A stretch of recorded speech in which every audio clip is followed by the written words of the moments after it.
ಹೇ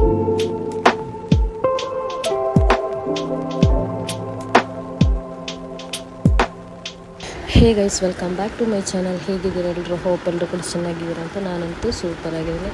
ಇವತ್ತೇನಿದೆ, ಸಿಂಪಲಾಗಿ ಈಸಿಯಾಗಿ ಸೀತಾಫಲ ಉಂಟಲ್ವ, ಅದರದ್ದು ಶೇಕ್ ಹೇಗೆ ಮಾಡೋದಂತ ನಾನು ನಿಮಗೆ ಇದರಲ್ಲಿ ಹೇಳ್ತಾ ಇದ್ದೀನಿ.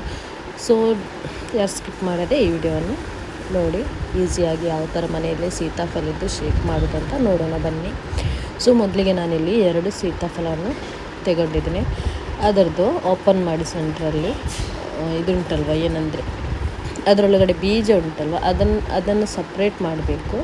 ಸೊ ಅದು ಸ್ವಲ್ಪ ಟಾಸ್ಕ್ ಆಗಿ ಆಗ್ತದೆ. ಸೊ ಅದಕ್ಕೆ ನನಗೆ ಇದು ಬೇಗನೂ ಆಗಬೇಕಿತ್ತು. ಸೊ ಅದಕ್ಕೆ ನಾನೇನು ಮಾಡ್ತಾಯಿದ್ದೀನಂದರೆ, ಮಿಕ್ಸಿ ಜಾರಿಗೆ ಅದನ್ನು ಹಾಕಿ ಒಂದು ಕ್ರಷ್ ಮಾಡ್ತೀನಿ. ಕ್ರಷ್ ಅಂದರೆ ಸ್ವಲ್ಪ ಅದರದ್ದು ಬೀಜ ಎಲ್ಲ ಉಂಟಲ್ವ ಹುಡಿಯಾಗಿ ಹೋಯ್ತು, ಕರೆಕ್ಟಾಗಿ ಬರಲಿಲ್ಲ. ಇಲ್ಲಾಂದರೆ ನಾವು ಸೋರಿಸಿ ತೆಗಿತೀವಲ್ವ ಚಾಲ, ಅದರಲ್ಲಿ ಕೂಡ ಸ್ಪೂನಲ್ಲಿ ಪ್ರೆಸ್ ಮಾಡಿ ಕೂಡ ಮಾಡ್ಬೋದು. ತುಂಬ ಲೇಟ್ ಆಗ್ತದೆ, ಅದಕ್ಕೆ ನಾನು ಈ ಥರ ಮಾಡಿದೆ. ಸೊ ನೀವು ಇದೇ ಥರ ಮಾಡ್ಬೋದು, ತೊಂದರೆ ಏನಿಲ್ಲ. ಸ್ವಲ್ಪ ಕ್ರಷ್ ಆಗ್ತದೆ, ಮತ್ತು ನಾವು ಶೇಕ್ ಮಾಡಿದ್ದೇವಲ್ಲ ಆವಾಗ ನಮ್ಗೆ ಸೋರಿಸಿ ತೆಗಿಬೋದು, ಅದೇನು ಹೊಟ್ಟೆಗೆ ಹೋಗಲ್ಲ. ಸೊ ನೋಡಿ, ಸ್ವಲ್ಪ ಕ್ರಷ್ ಆಗಿ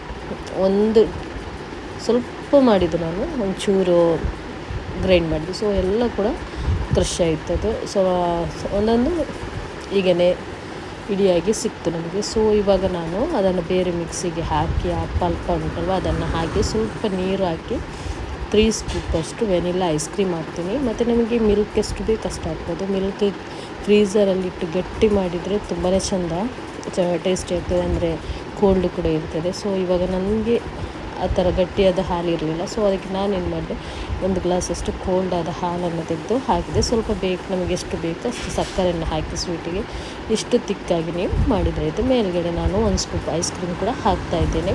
ಬೇಕಿದ್ದರೆ ಹಾಕ್ಬೋದು, ಇಲ್ಲಾಂದರೆ ಸ್ಕಿಪ್ ಮಾಡಬೇಕು. ತುಂಬ ಅಂದರೆ ತುಂಬಾ ಟೇಸ್ಟಿಯಾಗಿದೆ, ಒಂದು ಈಸಿಯಾಗಿರಿ ಸೀತಾಫಲ ಶೇಕ್ ಯಾವ ಥರ ಮಾಡೋದಂತ ನಾನು ನಿಮಗೆ ಹೇಳಿದೆ. ನನ್ನ ಇವತ್ತಿನ ರೆಸಿಪಿ ನಿಮ್ಗೆ ಇಷ್ಟ ಆಗಿದ್ದಲ್ಲಿ ಪ್ಲೀಸ್ ಸಬ್ಸ್ಕ್ರೈಬ್ ಮಾಡಿ. ಹಾಗೆ ನೀವು ಫ್ಯಾಮಿಲಿ ಫ್ರೆಂಡ್ಸಿಗೆ ಶೇರ್ ಮಾಡಲಿಕ್ಕೆ ಕೂಡ ಮರಿಬೇಡಿ. ನೆಕ್ಸ್ಟ್ ಒಂದು ಒಳ್ಳೊಳ್ಳೆ ರೆಸಿಪಿಯಾಗಿ ನಿಮ್ಮ ಮುಂದೆ ಸಿಗುವವರೆಗೂ ಬಾಯ್, ಟೇಕ್ ಕೇರ್.